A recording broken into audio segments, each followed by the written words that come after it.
Hello, friends. Welcome to Creative Medicine.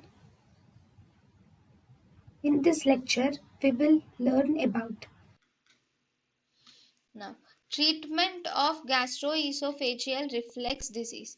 In the gastroesophageal reflux disease, the first line treatment for this condition is lifestyle modifications are indicated. In the lifestyle modifications, we can ask the patient to number one, you can ask the patient to avoid smoking or cessation of smoking, and you should ask the patient to decrease um, coffee intake and avoid large meals before sleeping or lying down.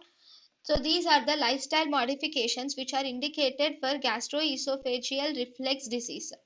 Then if you see the medical management, in the medical management, the drug of choice is double dose of proton pump inhibitors are the drug of choice.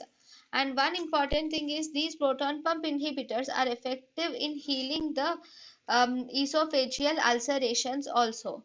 This is medical therapy. Then surgical therapy is also can also be given if there is failed medical therapy.